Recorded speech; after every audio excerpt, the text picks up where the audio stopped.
Bonjour tout le monde, j'espère que vous allez bien, que vous avez passé une bonne nuit.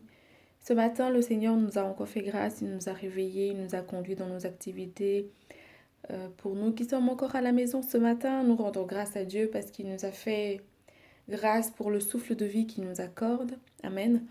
Et ce matin, j'aimerais beaucoup partager dans le livre de Jean, au chapitre 5, versets 1 à 7. Je lis au nom du Seigneur Jésus. Après cela, il eut une fête des Juifs et Jésus monta à Jérusalem. Or, à Jérusalem, près de la porte des brebis, il y avait une piscine qui s'appelle en hébreu Bethesda et qui a 5 portiques. Sous ces portiques étaient couchés en grand nombre des malades, des aveugles, des boiteux, des paralytiques qui attendaient le mouvement de l'eau. Car un ange descendait de temps en temps dans la piscine et agitait l'eau, et celui qui y descendait le premier, après que l'eau avait été agitée, était guéri, quelle que fût sa maladie. Là se trouvait un homme malade depuis 38 ans. Jésus, l'ayant vu couché et sachant qu'il était malade depuis longtemps, lui dit, veux-tu être guéri? Au verset final, le 7, le malade lui répond, Seigneur, je n'ai personne pour me jeter dans la piscine quand l'eau est agitée. Et pendant que j'y vais, un autre descend avant moi. Amen. Nous allons prier. Éternel Dieu de gloire, Seigneur, nous te bénissons, te rendons grâce et te disons merci, Papa, pour ce moment que tu nous permets de passer devant ton trône.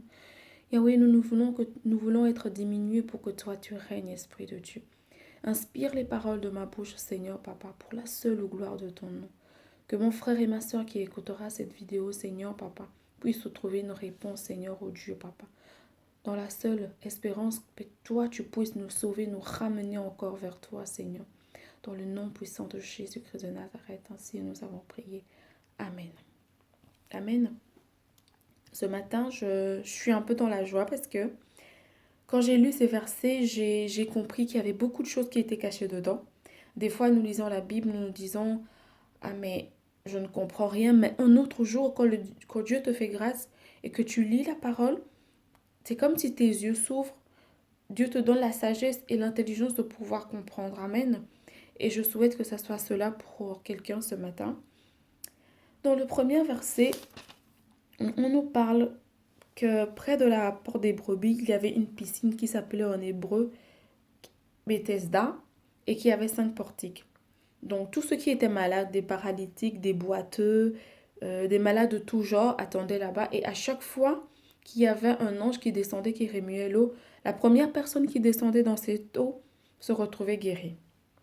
Or, on nous dit qu'il y avait un paralytique qui était malade depuis 38 ans. Ce n'est pas parce que Dieu ne connaît pas sa situation. Ce n'est pas parce que le Seigneur en haut, depuis ses 38 ans, ne savait pas que cet homme avait besoin d'être guéri. Dieu savait très bien que cet homme devait être guéri par cette piscine-là. Mais ce que le malade ne savait pas, c'est que c'est Dieu même qui allait descendre pour le guérir.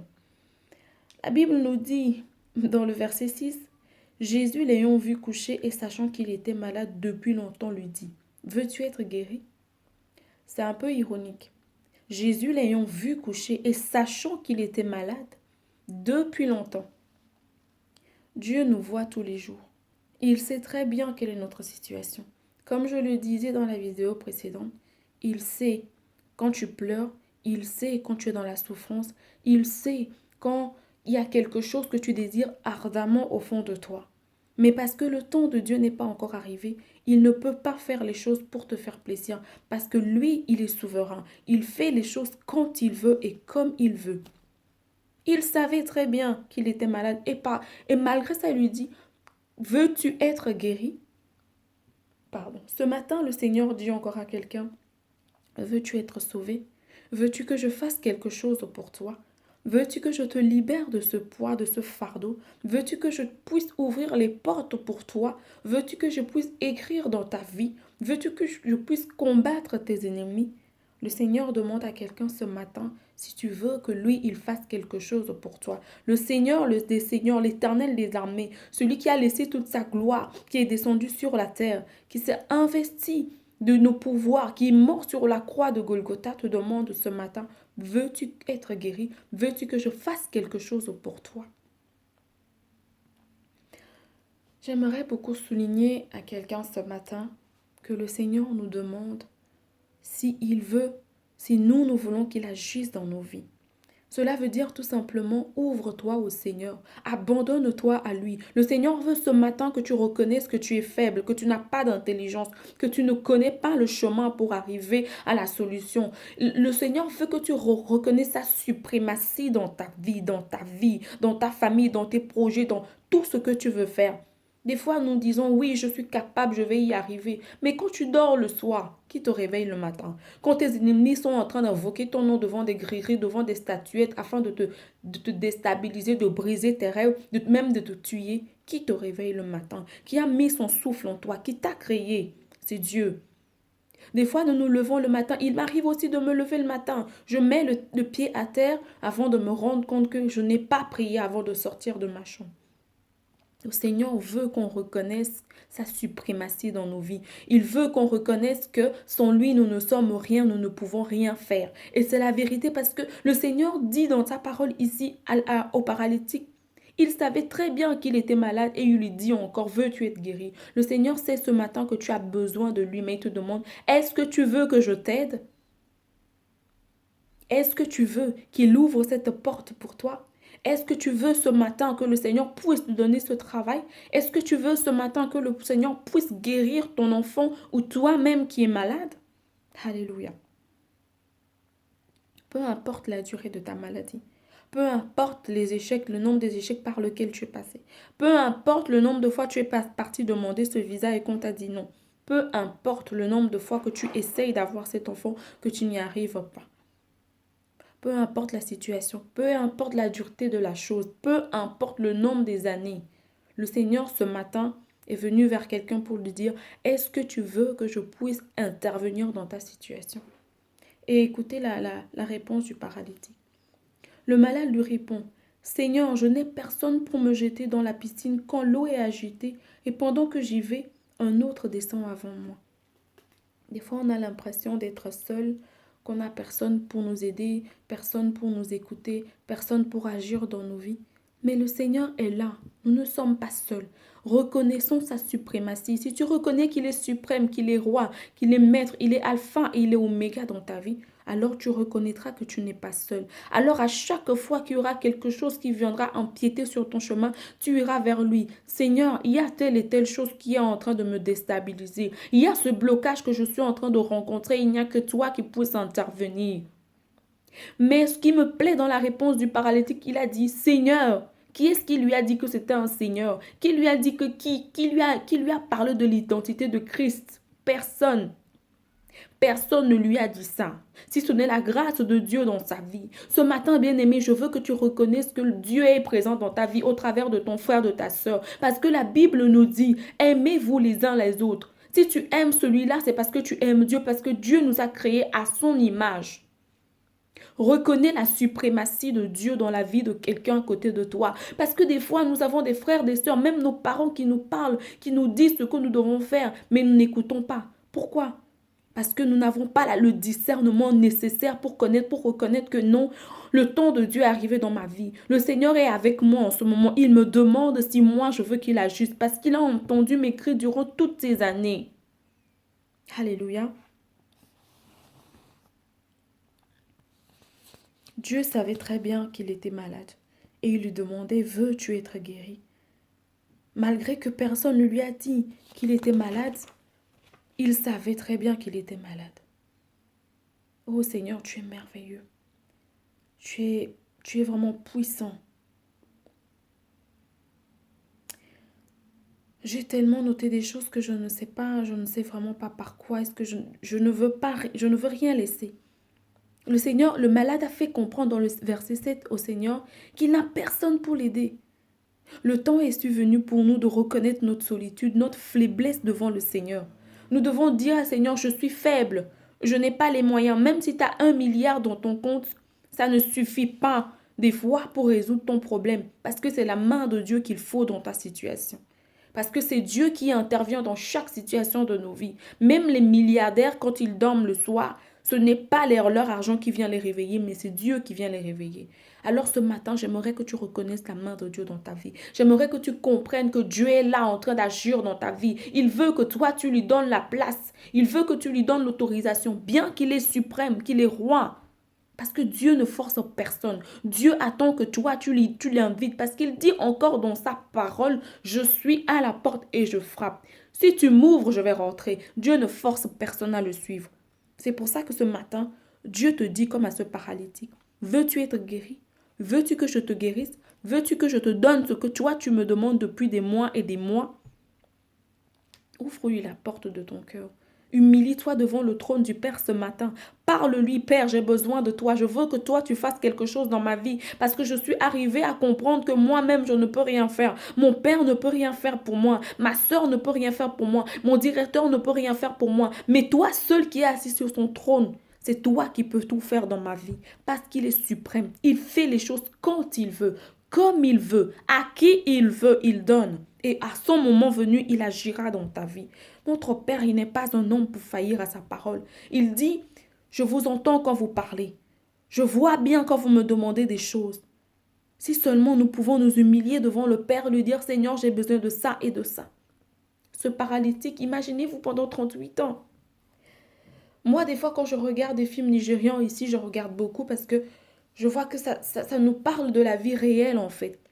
Il y a des femmes qui attendent des enfants depuis des années, la belle famille est dans leur dos. Des fois même on dit au monsieur va te remarier ou on emmène de force une jeune fille dans la maison. Ceux qui n'ont pas Christ vont voir des féticheurs. Mais ceux qui ont Christ et qui s'accrochent, oh c'est le Seigneur qui enlève l'opprobre et la honte sur eux après. Ce matin, j'aimerais vraiment dire à quelqu'un que le Seigneur voit, il entend. Même quand tu pleures, tu gémis. Même lorsque la douleur est en train de tordre dans ton ventre, le Seigneur voit. Il a mal à ta place aussi. Mais c'est parce que le temps fixé, le temps où lui, il a écrit dans ta vie n'est pas encore arrivé. Mais ce matin, le plus important, c'est que c'est très très important, mon frère, ma soeur, parce que la Bible me dit ici que Jésus, sachant qu'il était malade depuis très longtemps, lui demande quand même, veux-tu être guéri? Je ne sais pas, mais moi, si j'étais à la place du paralytique et que Jésus me dit ça, j'aurais pu être horrifiée. Je me serais dit, mais je suis ici comme tous ceux qui sont malades, qui sont boiteux, qui sont tant, pour entrer. Et lui, il vient me dire, veux-tu être guéri? Et je vais lui répondre. Il y a des gens qui auraient pu répondre, mais monsieur, vous ne voyez pas. Vous ne voyez pas que je suis ici pour telle raison. Mais écoutez sa réponse. Seigneur, qui lui a dit que c'était le Seigneur, le roi des rois? Alléluia. Moi, quand je lis là-bas, ça fait quelque chose en moi, en fait. Je me dis, mais qui lui a dit? Parce que même quand tu finis le chapitre, tu ne vois en aucune ligne, on ne dit, telle personne lui a révélé ça. C'est la grâce de Dieu. C'est la grâce de Dieu. Il a dit Seigneur. Donc, soyons humbles dans chaque situation. Aujourd'hui, tu seras peut-être en train d'exposer ton problème à une assemblée ou à 2-3 personnes. Tu ne sais pas qui est qui devant ces 3 personnes à qui tu exposes ton problème. Peut-être que tu es en train de dire, j'ai mon CV, j'ai tel diplôme, mais je cherche du travail et je ne sais pas. Peut-être parmi ces 3 personnes à qui tu es en train de parler, il y a peut-être qu'une seule personne que tu connais très bien. Les 2 autres personnes, tu ne les connais pas. Tu ne sais pas d'où ils viennent. Tu ne sais même pas qui les a envoyés. Et quand cette personne va dire, montre-moi un peu ton CV, tu commences à faire l'amour. C'est personnel le CV.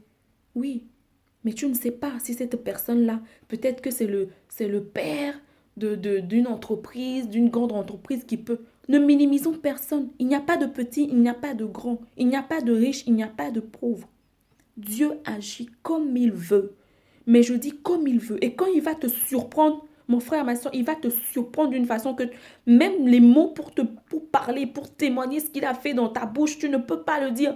Je le dis ce matin parce que je témoigne encore de sa main dans ma vie. Je témoigne que cette année 2016, le Seigneur a bousculé ma vie parce que je ne m'y attendais pas. Parce que je lui ai soumis toutes choses. Je lui ai dit, Seigneur, c'est fini, j'en ai assez. Aujourd'hui, je veux que toi, tu prennes contrôle de ma vie. Je veux que toi, tu traces le chemin, que tu dessines, Père éternel, qu'aucune gomme de l'univers entier ne puisse venir effacer. Quand je pensais que tout était fini pour moi, quand je pensais que moi, je ne pouvais plus avancer, quand je pensais que je ne pouvais plus dépasser une certaine limite, il m'a dit non, tu ne me connais pas encore, parce que je suis l'Éternel des armées. C'est moi qui change le temps, les circonstances. Dieu est capable, mon frère, ma soeur. Humilie-toi au Seigneur. Dis-lui aujourd'hui, Seigneur, j'ai cette situation dans les mains. Et je reconnais, Père éternel, papa, qu'aucun directeur, qu'aucun papa ni maman ne puisse agir dans ma vie si ce n'est toi. Et il y a un jour où il va venir, sous n'importe quelle forme. Sois-je dans des songes, même quand tu lis la Bible, Dieu va te poser cette question. Veux-tu être guéri? Veux-tu que j'agisse dans ta vie? Veux-tu voir la manifestation puissante de ma vie? Parce que bien aimé, le Seigneur est puissant. Mais quand je dis puissant, il est très puissant. Et je veux que chacun d'entre nous, nous puissions expérimenter la gloire de Dieu. Mais quand je dis la gloire de Dieu, c'est-à-dire que par le passé, ceux qui te connaissaient, un jour ou l'autre, tu vas les dépasser. Ils vont te regarder, ils vont faire marche arrière, ils vont t'appeler pour te dire, c'est-à-dire que je ne vois pas bien, est-ce que c'est toi? Alléluia. Que je puisse témoigner la grandeur de Dieu dans ma vie, que tu puisses témoigner la main puissante de l'Éternel dans ta vie. Ce matin, j'invite encore quelqu'un, humilie-toi devant le Père. Il connaît ta situation. Il sait par quoi tu es en train de passer. Il sait depuis combien de temps tu es en train de traverser cette situation. Mais il attend que toi, tu fasses le pas. Il attend que tu lui laisses accès libre à ton cœur, à ta maison, à ton foyer, à ton entreprise, à ce problème-là. Ne mets pas de limite avec Dieu. Ne dis pas, tu sais, Seigneur, dans ma maison, tu as l'accès au salon, la cuisine, ça va encore, la douche, ça commence à être privé. Ma chambre à coucher, non, là, n'en parlons même pas. Laisse-lui l'accès total. Soit tu le fais, soit tu ne le fais pas. N'oublions pas que Dieu ne force personne. Il ne force personne. Merci beaucoup pour votre attention ce matin. J'espère que j'ai été claire dans la façon dont j'ai voulu expliquer et que avec l'aide du Saint-Esprit, nous puissions comprendre, nous puissions vraiment laisser l'accès libre au Seigneur. Prions. Éternel Papa, nous te bénissons, nous te rendons grâce et nous te disons merci, ô Dieu. Ô Dieu fidèle, Dieu d'amour, Dieu de bonté infinie, Papa, ô Père éternel. Nous te disons merci encore une fois, Seigneur, parce que nous savons que tu es là, que tu es devant la porte, que tu frappes et que tu demandes l'accès, Seigneur, Papa. Seigneur, il est vrai que tu ne nous forces pas. Il est vrai, Seigneur, que tu es le Dieu puissant. Il est vrai, Seigneur, que le temps et les circonstances te sont soumis, Seigneur. Seigneur, nous nous abandonnons, Papa, afin que toi, tu te manifestes, afin que toi, tu prennes contrôle, afin que toi, tu nous libères, Seigneur, de toute emprise qui ne vienne pas de toi. J'abandonne mon frère et ma soeur, tous les foyers, Seigneur, Papa, ceux qui ont débuté l'école aujourd'hui entre tes mains, ceux qui souffrent dans leur entreprise, oh Dieu, Papa. Je prie, Seigneur, ce matin que ta main puissante soit sur leur vie au nom de Jésus. Seigneur, que tout ce qui n'est pas de toi s'éloigne de au nom de Jésus. Je prie que nous soyons la tête et non la queue au nom de Jésus. Seigneur, que ton esprit nous guide, Seigneur, Papa. Que ton esprit puisse régner, se manifester, Papa. Prends contrôle, Seigneur. Nous te soumettons toutes choses. Nous t'abandonnons toutes choses, Seigneur, Papa. Et nous te déclarons par-dessus tout ce matin, oh Yahweh, que nous n'avons ni la force ni l'intelligence, Seigneur. Nous ne connaissons rien, Papa. Nous n'avons aucune intelligence ni sagesse, Père éternel, pour marcher selon tes voies. Oh, merci, Papa, de ce que tu vas agir dans nos vies, Seigneur, oh Dieu, pour la seule gloire de ton nom, Papa. Ainsi, nous avons prié. Amen. Bonne journée et à très bientôt. Au revoir.